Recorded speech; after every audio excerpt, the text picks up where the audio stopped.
The 3 mental health lessons I've learnt from a global pandemic. It's 4:24 a.m. and the glare of my phone screen probably isn't helping me sleep.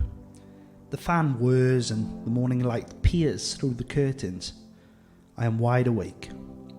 For the past 2 months I've been taking antidepressants, which lifts the levels of serotonin, a happy hormone, and which at this very moment lights up my brain like a moonlit snow globe.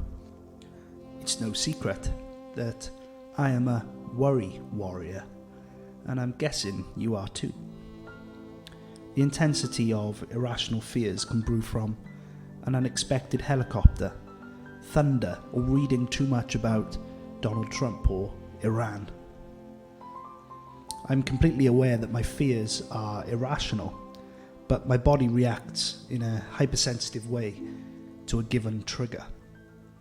I am told that this is a consequence of the lack of stability I experienced as a child. Feeling uncertain is ingrained in me.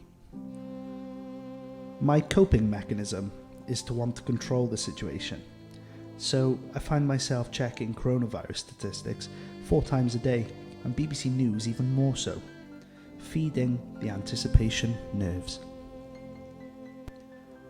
A week before lockdown was announced, I experienced a major blip. One day I was in the classroom, high energy and connected.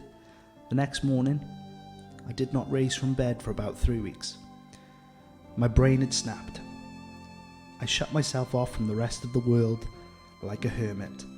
Small tasks seemed humongous. Zero motivation, zero purpose. It was all too much.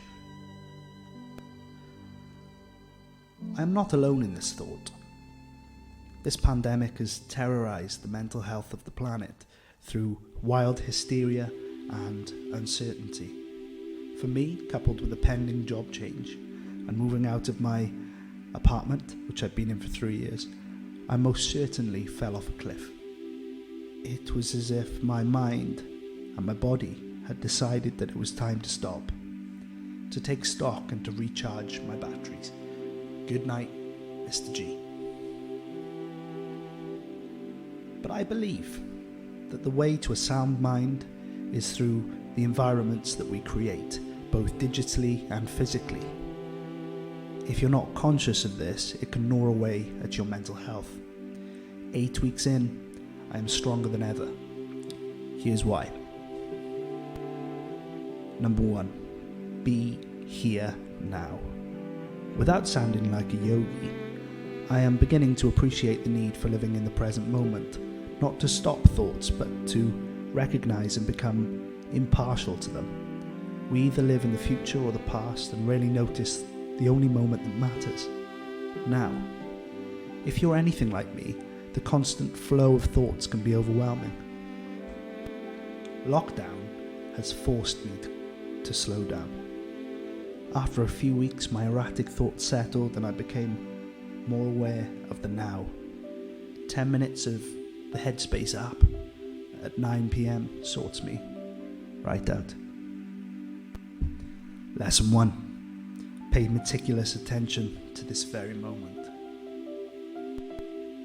Number 2 is the importance of routine. Routine is something that is usually automated for me. I get up, work most of the day, and chill from about 7 o'clock. It's a big shock to the system being off work for so long. I feel a lack of purpose and drive. 11 p.m, I don't need to sleep. What's the point? 11 a.m. breakfast? Why not? It dawned on me a few weeks back that I hadn't seen sunlight for 5 days straight. I began creating an intentional routine. Firstly, by making my bed in the morning. Then, making a point of getting dressed for the day. I'd not been leaving my bed. Small wins. Then I began blocking time off in my calendar in order to find some kind of order. 2 p.m, listen to an audiobook. 4 p.m, watch some Tiger King. 5 p.m, go for a run. 6 p.m, have a shower. It sounds very OCD, but what an absolute game changer that have been. Lesson 2, have structure. Number 3, we are not meant to live alone or to feel lonely. It's a recent phenomenon that so many of us are more connected than ever, but we are so distant. There's a difference between loneliness and its more preferable brother, solitude. Solitude is where you find space for yourself to just be, to recharge your batteries. Hygge.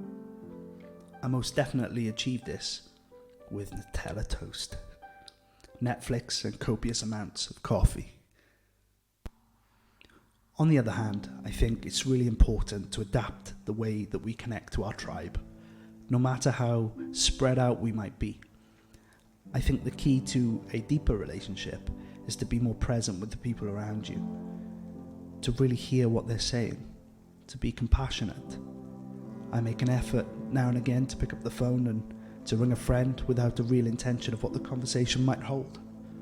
This fills me up. It fills my resilience bucket up. Combining the above aspects has benefited my mental state enormously. I've begun to appreciate that no man is an island. We're all in this boat together.